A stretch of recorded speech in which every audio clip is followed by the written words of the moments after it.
Bonjour, j'aimerais vous partager quelques réflexions autour d'un personnage de l'Ancien Testament, Agar. Alors Agar, elle apparaît dans 2 récits de la Genèse. Agar, c'était une servante égyptienne de Sarah, la femme de Abraham. Abraham avait reçu cette promesse de Dieu qu'un jour, il recevrait un pays en héritage, une descendance, et que lui et sa descendance seraient en bénédiction pour toutes les nations.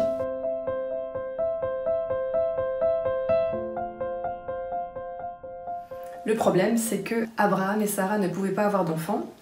Alors Sarah a décidé de prendre un peu les choses en main à sa manière. Selon une coutume de l'époque, elle a donné sa servante Agar à son mari Abraham pour qu'il ait un enfant avec elle. Et cette coutume autorisait Sarah à considérer l'enfant qui naîtrait de Agar comme le sien. Et donc Agar tombe enceinte d'Abraham et on voit dans Genèse 16 que finalement elle est maltraitée par Sarah. Alors elle doit s'enfuir et on la retrouve dans une situation plutôt délicate pour une femme enceinte, seule dans un désert. Mais elle n'est pas si seule que ça. Dieu la voit et il s'approche d'elle. Et il vient à sa rencontre. Et il se révèle comme celui qui voit et qui se laisse voir.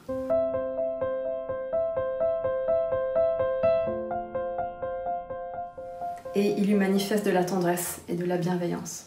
Et quelques années plus tard, on retrouve Agar dans une situation similaire. Elle a eu un fils, Ismaël.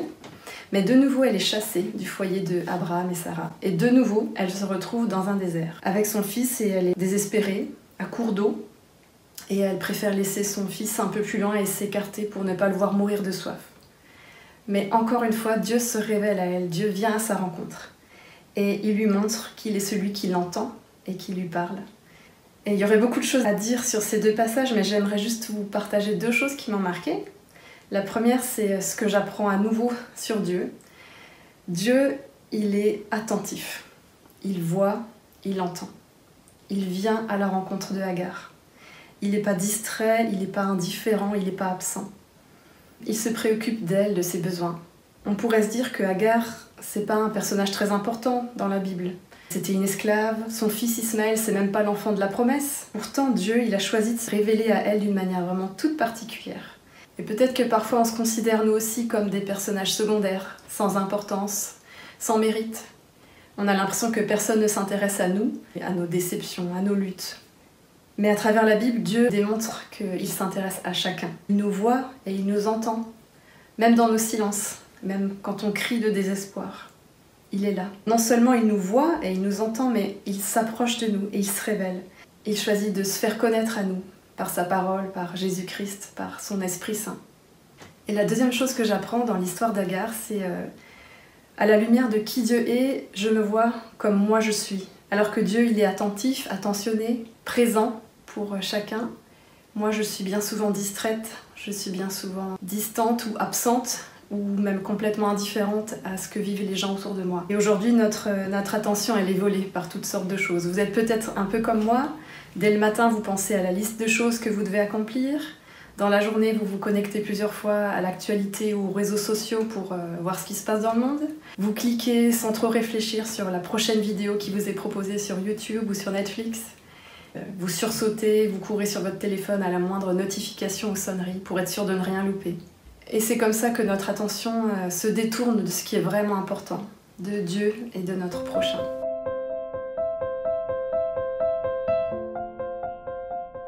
Alors comment faire pour être plus attentif aux autres?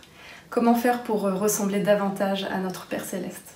Je vous propose 3 pistes de réflexion, et en pensant particulièrement aux enfants et aux jeunes qui nous entourent et qui ont tellement besoin de notre attention.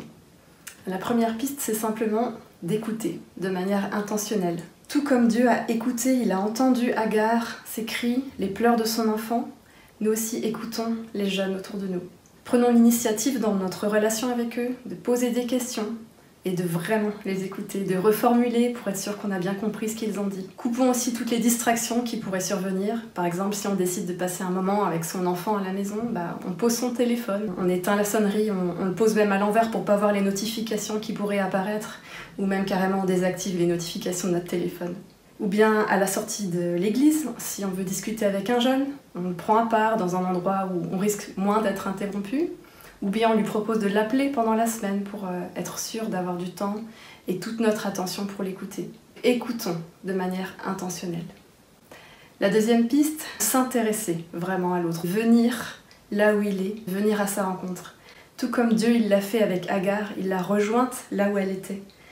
Eh bien nous aussi on peut rejoindre les jeunes là où ils sont. Souvent quand nos filles me disent « Maman, viens voir », ça me demande un effort.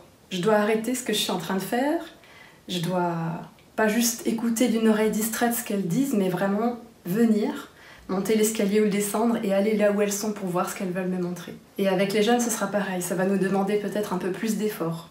Ça va nous demander d'apprendre à connaître mieux les personnes qu'ils fréquentent, de nous intéresser aux lieux où ils se rencontrent, de nous intéresser à leurs passions, à leurs occupations, au sport qu'ils font, aux musiques qu'ils écoutent, aux vidéos qu'ils regardent.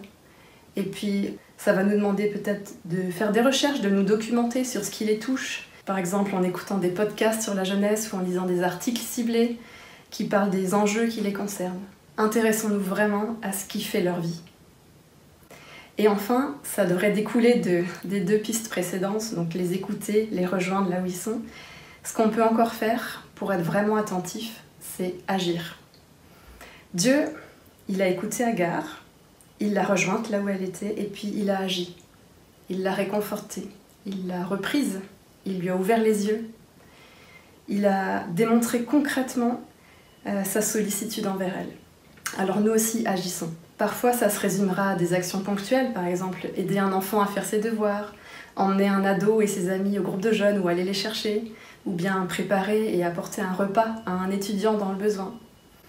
Et parfois, ça nous demandera aussi des actions qui s'inscriront plus dans la durée. Créer un site de ressources pour les responsables d'école du dimanche, visiter un foyer de jeunes migrants, prendre position et alerter sur l'impact des réseaux sociaux sur la santé mentale des jeunes. Et souvent, ça nous amènera à prier, parce que prier, c'est agir aussi. Alors comme Agar avec Ismaël, écoutons Dieu, levons-nous et allons vers les jeunes, allons les relever, leur tenir la main et les aider à découvrir toutes les bénédictions que Dieu a en réserve pour eux.